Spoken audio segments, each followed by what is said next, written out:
Hi friends, நம்ம இப்போ பார்க்க போகிறது தேவநேய பாவனாரை பற்றி தான். யார் இவர்? தேவநேய பாவர் ஒரு தமிழ் ஆசிரியர். நூலாக்க பணிகளை விரும்பி செய்பவர். சொல்லாராய்ச்சியில் பாவனரும் வியந்த பெருமகனார். திருச்சிராப்பள்ளி அருகில் அமைந்துள்ள அல்லூரில் திருவள்ளுவர் தவச்சாலை ஒன்றை அமைத்திருப்பவர். பாவனர் நூலகம் ஒன்றை உருவாக்கியவர். தமிழகம் முழுவதும் திருக்குறள் சொற்பொழிவுகளை வழங்கி வருபவர். தமிழ் வழி திருமணங்களை நடத்தி வருபவர். விழிகளை இழக்க நேரிட்டால் கூட தாய் தமிழை இழந்துவிடக்கூடாது என்று எண்ணியவர். அதற்காக தமிழ் தென்றல் திரு வீக்கா போல இமைகளை மூடியபடி எழுதும் ஆற்றலை கற்றுக்கொண்டவர். இன்றளவும் இவ்வாறே எழுதி தமிழுக்கு தனிப்பெரும் புகழை நல்கி வருபவர். பற்பல நூல்களை எழுதியிருப்பினும் இலக்கண வரலாறு, தமிழிசை இயக்கம், தனித்தமிழ் இயக்கம், பாவனர் வரலாறு, குண்டலகேசி உரை, யாப்பருங்காலம் உரை, புறந்திரட்டு உரை, திருக்குறள் தமிழ் மரபுரை, காக்கை பாடினிய உரை, தேவநேயம் முதலிய இவர்தம் தமிழ் பணிகளை தரம் உயர்த்திய நல்முத்துகள். அவர்தாம் உலகப் பெருந்தமிழர் தமிழ் திரு இளங்குமரனார். உலகத்திலேயே ஒரு மொழிக்காக உலக மாநாடு நடத்திய முதல் நாடு மலேசியாவே. மாநாட்டுக்குரிய அம்முதல் மொழியும் தமிழே.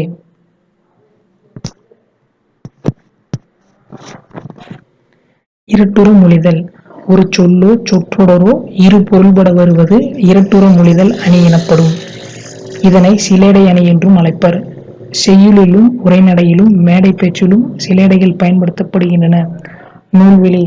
புலவர்பாலரின் பாடல்களின் தொகுப்பான தனிப்பாடல் திரட்டு 5ஆம் பகுதி கழக பதிப்பு என்னும் நூலில் இருந்து இந்த பாடல் எடுத்தாளப்பட்டுள்ளது. இப்பாடலை படைத்தவர் தமிழ் அழகனார்.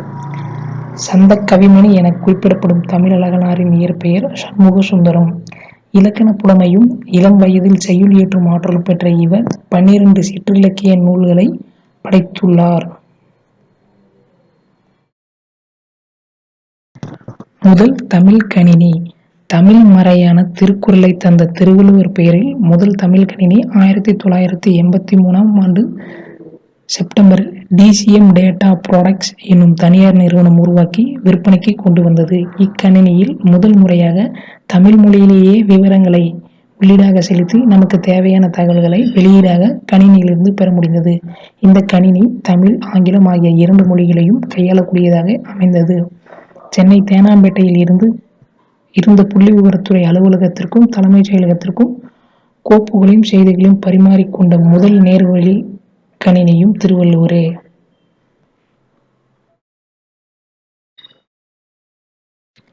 எழில் முதல்வன் எழுதிய புதிய உரைநடை என்னும் நூலிலுள்ள உரைநடையின் அணிநலன்கள் என்னும் கட்டுரையின் சுருக்கம் இங்கு உரையாடல் வடிவமாக மாற்றித் தரப்பட்டுள்ளது. மா. ராமலிங்கம் என்கிற எழில் முதல்வன் மாநிலக் கல்லூரியில் பயின்று அங்கேயே பேராசிரியர் பணியை தொடர்ந்தவர். குடந்தை அரசு ஆடவர் கல்லூரி, பாரதிதாசன் பல்கலைக்கழகம் ஆகியவற்றில் தமிழ்துறை தலைவராக பணி செய்தவர். மரபு கவிதை, புது கவிதை படைப்பதிலும் வல்லவர். இனிக்கும் நினைவுகள், எங்கெங்கு காணினும், யாதுமாகி நின்றாய் முதலிய நூல்களை இயற்றிய பெருமைக்குரியவர். புதிய உரைநடை என்னும் நூலுக்காக சாகித்ய அகாதமி விருது பெற்றவர். புதிய உரைநடை என்னும் நூலுக்காக சாகித்ய அகாதமி விருது பெற்றவர் எழில் முதல்வன்.